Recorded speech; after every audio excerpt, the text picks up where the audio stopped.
Well, hello again, everyone. Welcome back to Falls Count Anywhere.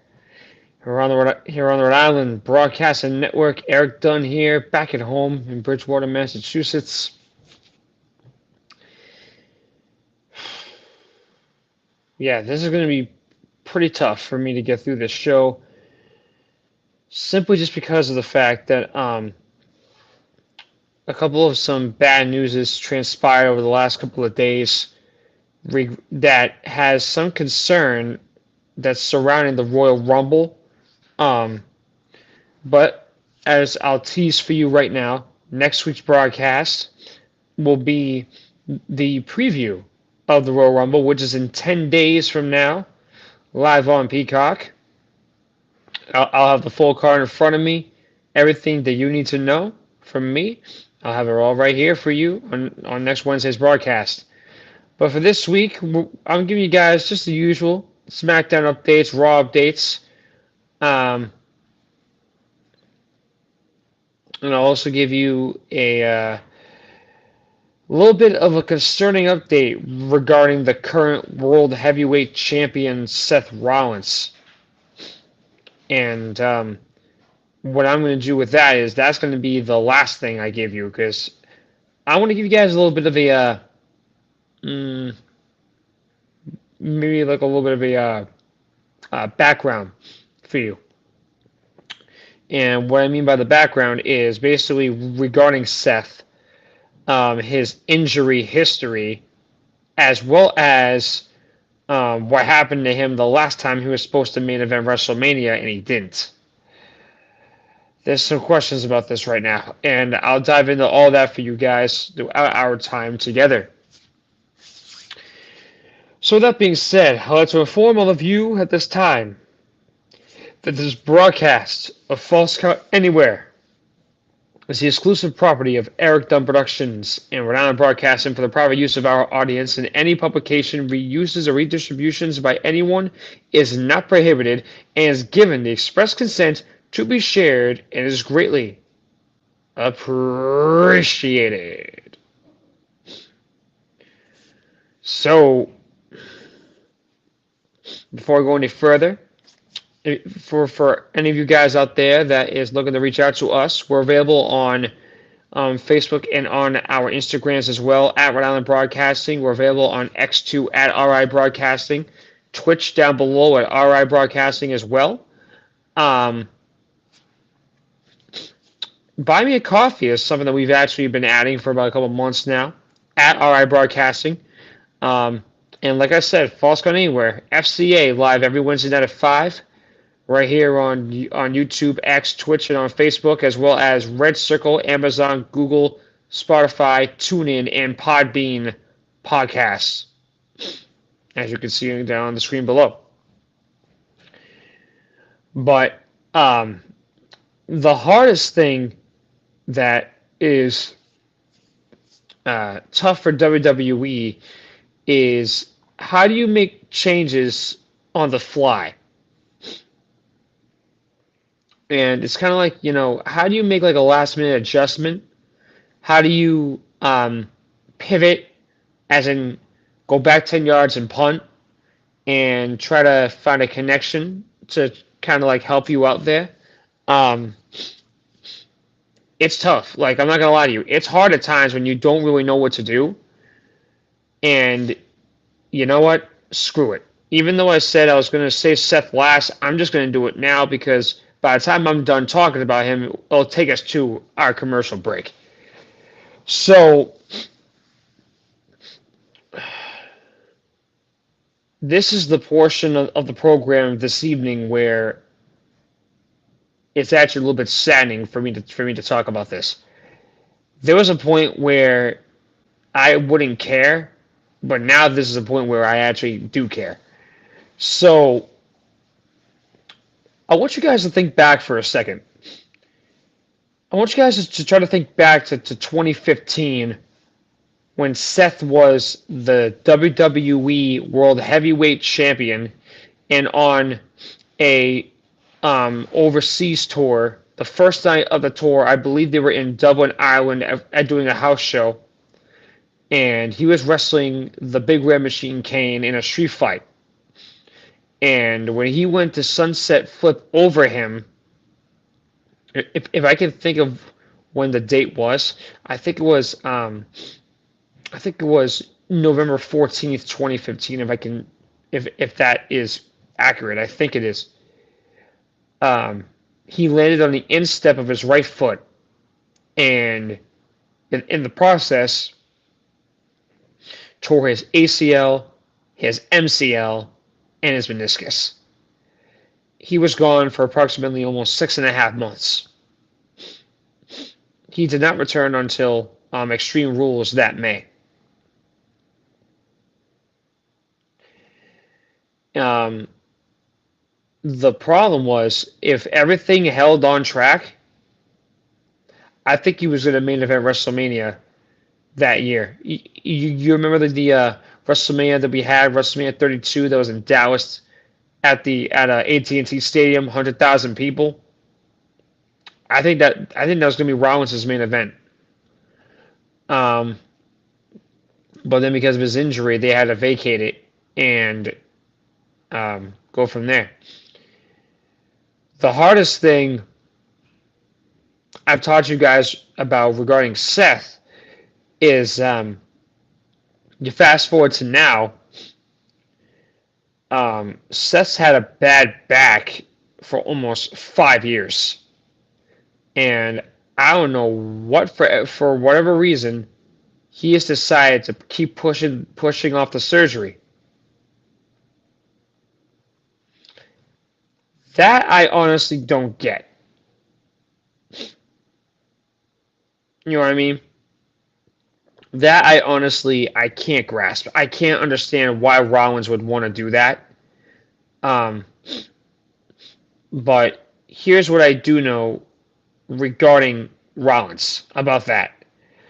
So Seth is going to have surgery on his back. That I can see all over his face. He's in pain every time he does the curve stomp. He's in pain every time he does the buckle bomb. He's in pain every time he goes off the top rope. He does the springboard clothesline or does the Phoenix Splash or the Frog Splash. Like, Rollins is in pain. Like you can visually see it. Now, granted, I know that when it comes to WWE in this business, a lot of it is staged. I get that. But there's a saying. If it looks like it hurt, I guarantee it hurt. If it looks like he's in pain, I guarantee you he's in pain. Now, what I'm also going to express to you right now is an article that I found literally that was I think it was approximately 2 hours ago from the website called Sportskeeda, and this was basically Rollins' injury potentially. And this is the status I'm going to give you right now about it.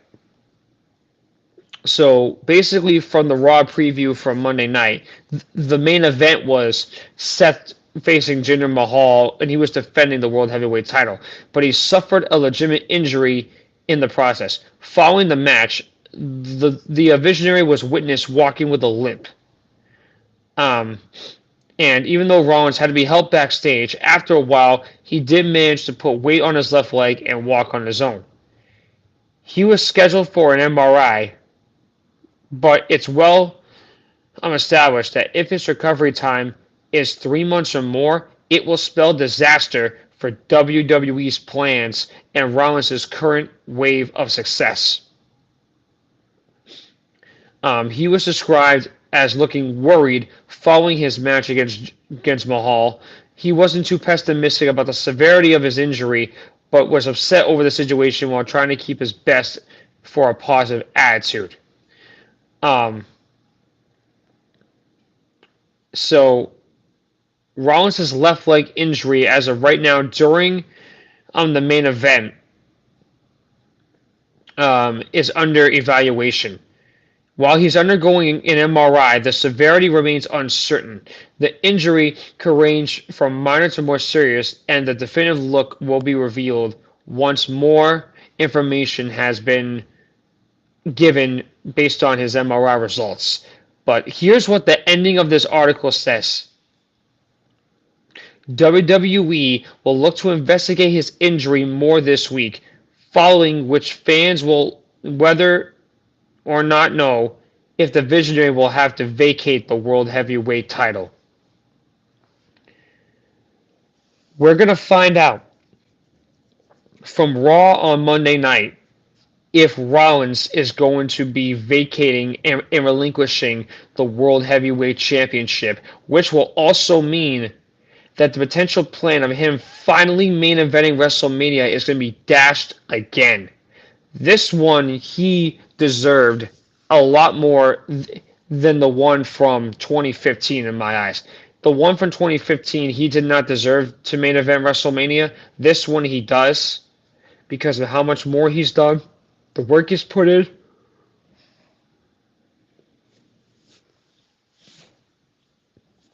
I mean, like, it hurts when you see that. And here's the funny thing about it, too.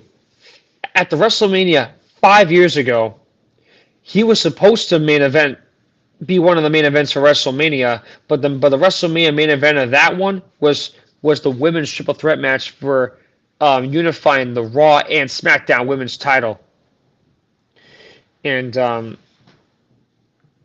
the hardest thing I'm looking at with Seth is if this is a legitimate leg injury, which is similar to his meniscus tear, ACL tear, and MCL tear, if this is serious, Rollins will not only have to vacate the World Heavyweight Championship, WWE is going to have to pivot on who's going to main event night one of WrestleMania.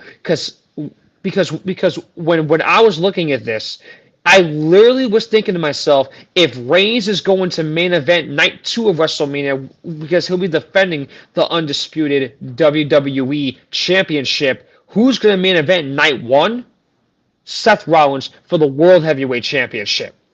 If he has to relinquish this title because of that injury, there's a rumor going around that the men's Royal Rumble match will be for the vacant World Heavyweight Championship, which means the winner of the men's Royal Rumble match at the Royal Rumble in 10 days will not only be the winner of the 2024 men's Royal Rumble, but will also be the new World Heavyweight Champion.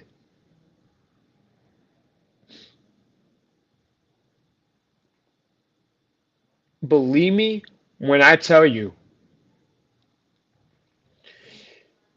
even though that would be huge, I do not want that to happen.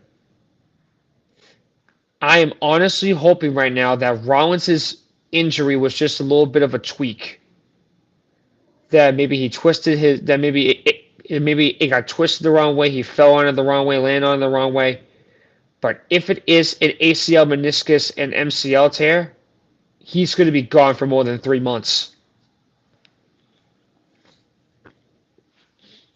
And basically, the finishing of that article that I gave you basically said it will spell disaster for WWE's plans as well as Rollins' success if he's gone for 3 or more months. This is why on the road to WrestleMania, anything can happen. This is the worst thing that could potentially happen to all of Seth's momentum. He has so much behind him, you have not even a clue. Like, he's got all this prowess. He's got, like, all this, that push.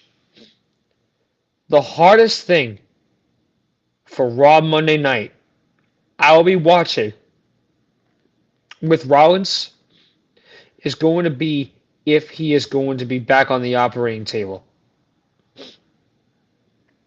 But here's the thing. If he does have to vacate the World Heavyweight Championship and he does have to go back to surgery and rehab, I guarantee you right now, his back will have surgery on as well. If he has to vacate this, this might potentially be the end of Seth's career. Because you guys remember Randy, who had double fusion back surgery 20 months ago. Seth's been dealing with this for 4 years, almost 5.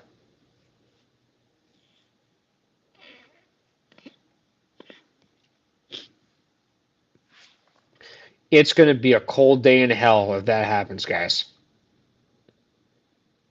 I'm just going to be honest. It will be a cold day in hell if that happens. It will be one of the worst things to happen to Seth's career. Like, he's in the longest reign he's ever had as world champion. He has all this momentum going towards him, going for him. I personally would love to see him main event night 1 of WrestleMania. I would love to see it. Sorry. You know, it hurts when you actually watch the product and you see a guy that busted his ass for so many years, worked so hard to get somewhere, and then in an instant, it's gone.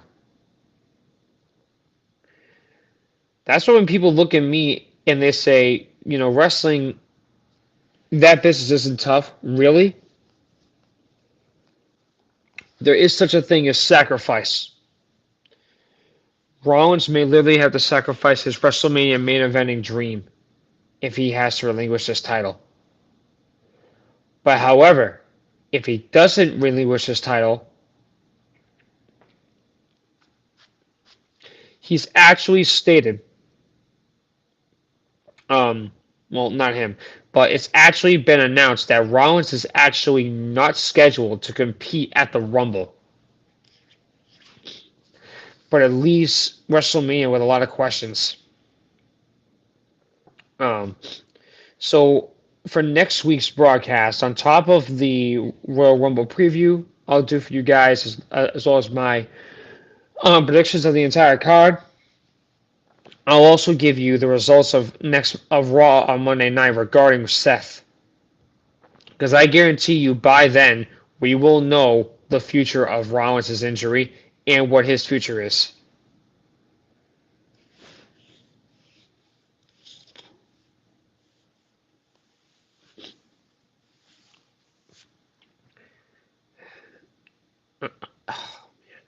Like, it hurts because the whole crowd loves him. A lot of the WWE universe is in love with Seth Rollins. And you know what? So am I. He's been the workhorse for WWE. Bar none. Ever since he won the World Heavyweight title, he's been that workhorse he's always been.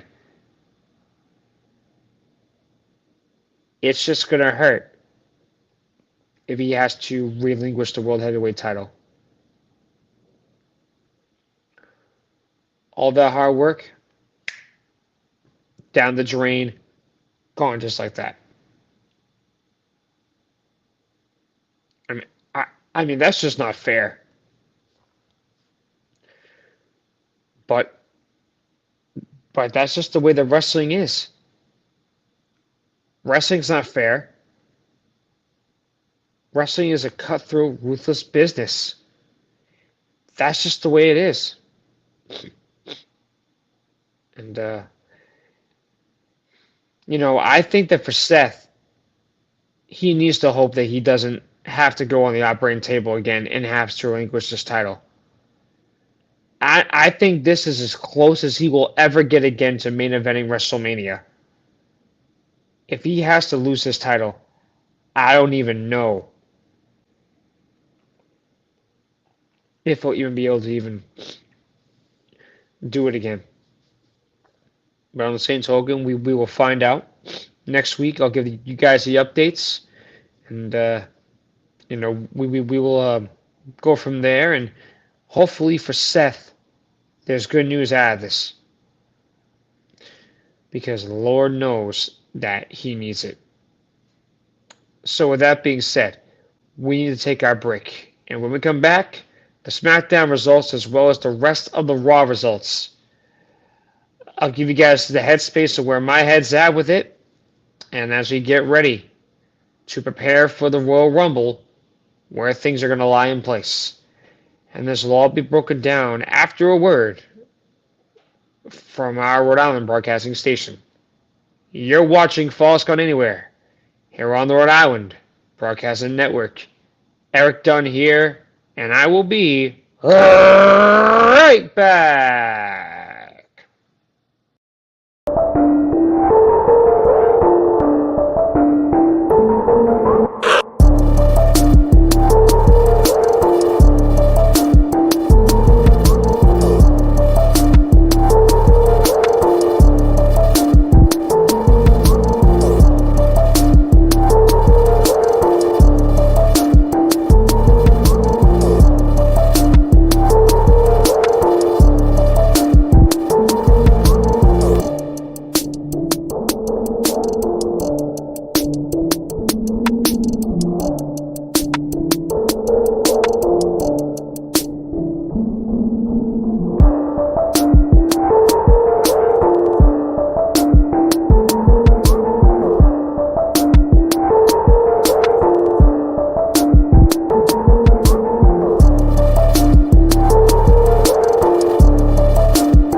Welcome back to False Count Anywhere here on the Rhode Island Broadcasting Network.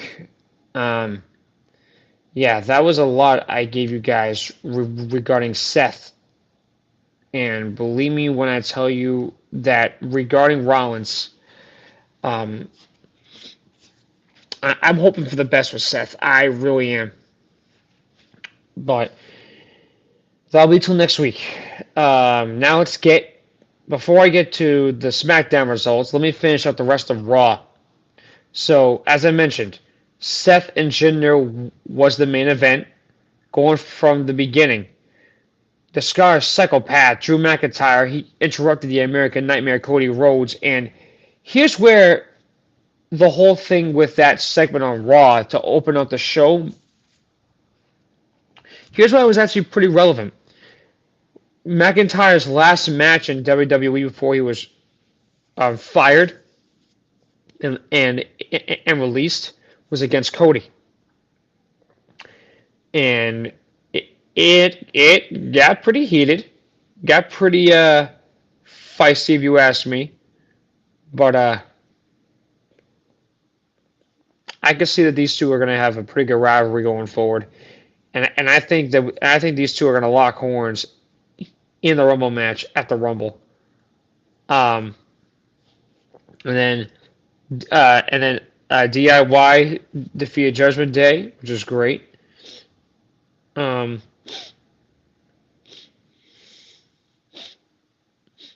um, Xavier Woods ruined Intercontinental Champion Gunther's return because of what Louis Kaiser did to Kofi Kingston. And believe me, this Raw was about Gunther coming back, blah, blah, blah. And then uh, Louis Kaiser defeated Xavier Woods by DQ.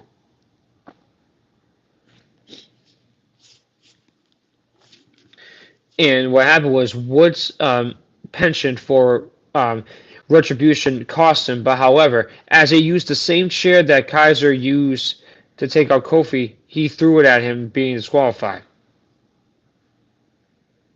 And then Judgment Day defeated Miz and R-Truth.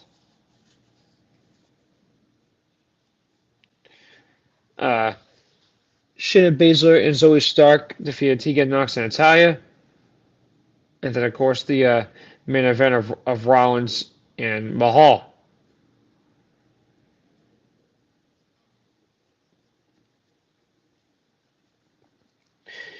Um, But something, as I mentioned to you guys real quick about Rollins, is that Rollins has always been a fighter.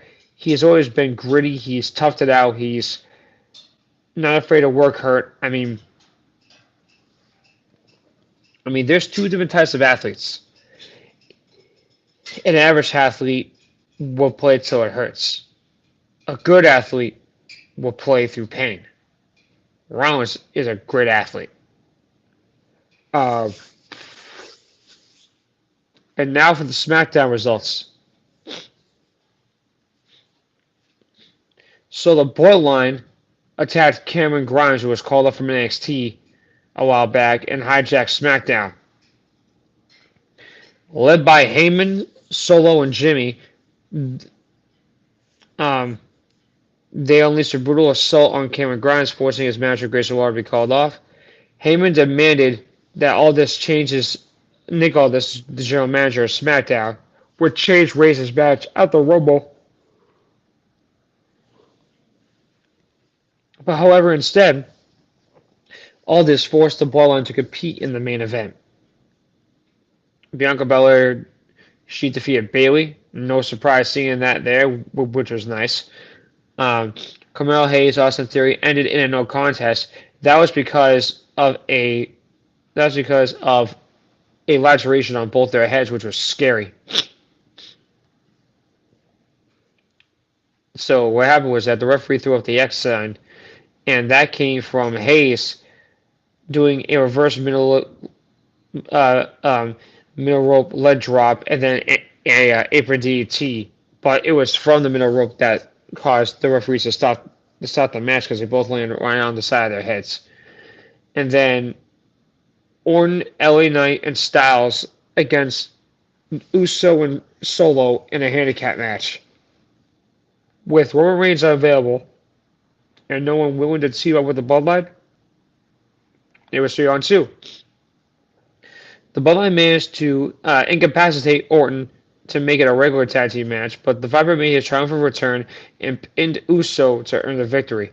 After the match, Orton, Knight, and Styles levied a major beatdown on Uso and Sikoa, sending a message to their shared opponent at the Rumble. That, to me, was very, very interesting when I saw that. I was like, ooh, they're actually trying to get rid of their problem, and that problem happens to be the Bloodline. I can see that. That makes some sense to me. I like it. Um, the biggest thing, though, however, that I saw with this match is that when it came to the main event, it was a little bit of kind of like an iffy thing there, but it was still pretty cool when I saw how they were able to finish things out and finish things well. And that's something that I've always been fond of when I saw Randy, is that he's a facilitator. LA Knight and Styles is more like the flashy ass kickers, like the flashy showmen, because they can do moves that not many people else can do. But I love AJ. I love AJ. I love LA. Randy. These guys are a great team. But the thing is, funny how they're going to be opponents at the Rumble, but they can just team up and be like, okay, lights on, let's go. And just bang it out, get it done, and all right, we're moving on, let's go. I am a firm believer in this. When it comes to the Rumble, the pieces will fall into place as long as they're able to fall into place. And the biggest thing that I saw with everything going on is that you've got all these elements right now. You've got Rollins having a potential injury. Then you've got what could happen with the men's Royal Rumble match if Rollins has to vacate the World Heavyweight title and has to relinquish it. I mean, next week, guys, this is the card for next Wednesday. The card of the Rumble, previewing it all. And then finally, it's quite simply this. It's going to be, is Seth going to be able to hold on to the title? That's the question right now. He's not listed to compete at the Rumble at all. So is he going to get that time off the rest, or is he done? We will find that out. But here's what I do know. I personally am excited to see that if Rollins is able to hang on and hang in there, what WWE is going to do to help with this problem. Because I'm not going to lie to you, it is a problem. But how big is it really, though? We just don't know the severity. I just don't know the severity of his injury in order for me to be like, okay, I see the problem. I don't see anything right now. Like, that's the problem. I can't find the problem. I'll know as of next Wednesday for sure. So, guys, next Wednesday, the card of the Rumble, give you my predictions, update on Seth's injury, and where does the course for this company go to once we get the news. So on behalf of the man behind the scenes, making me look good, the creator of RIB Rodrigo, this is Erik Dunn saying so long and thank you from my home in Bridgewater, Massachusetts. This has been a presentation of Falls Count Anywhere here on the Rhode Island Broadcasting Network. Guys, they're almost in 10 days. Next week, we'll be 72 hours away. Can't wait to give it all to you. Can't wait to break it all down and give you the preview of everything you need to get ready for it. Thank you guys so much for watching and listening on the road to WrestleMania!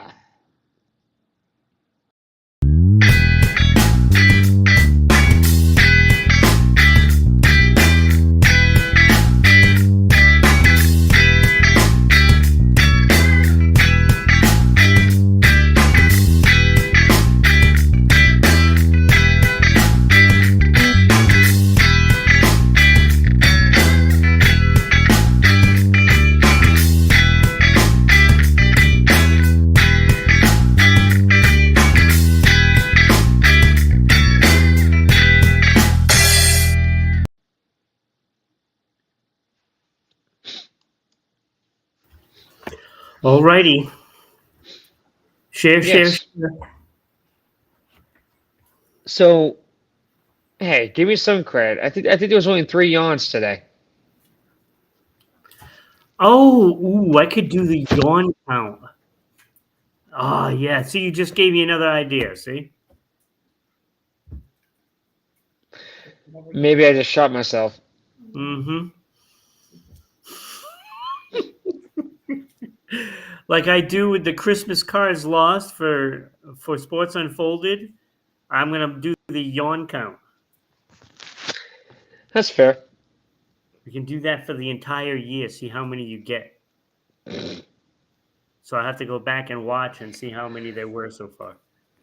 Well, you have to visibly see it, though. Not the ones I covered up. Because that counts because I know yawning and everybody else does too. How do you know that? Like, I'm just covering this up, like... Well, because usually I post it.